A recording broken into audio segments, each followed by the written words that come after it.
તને ખબર છે હું હંમેશા તને મળવાનું કેમ કહું છું? કેમ કે સુકૂન છે તું મારી. આ દોડ ભાગ, ટેન્શન, બબાલ, આનો ભાર જ્યારે મગજ ઉપર હોય અને બસ તારાથી વાત કરી લઉં કે મળી લઉં, મન એકદમ શાંત થઈ જાય છે.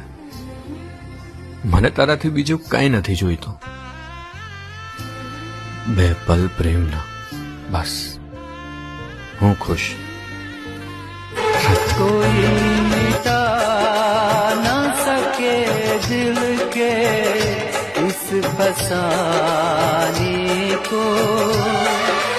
करूं मैं याद तुझे भूल के ज़माने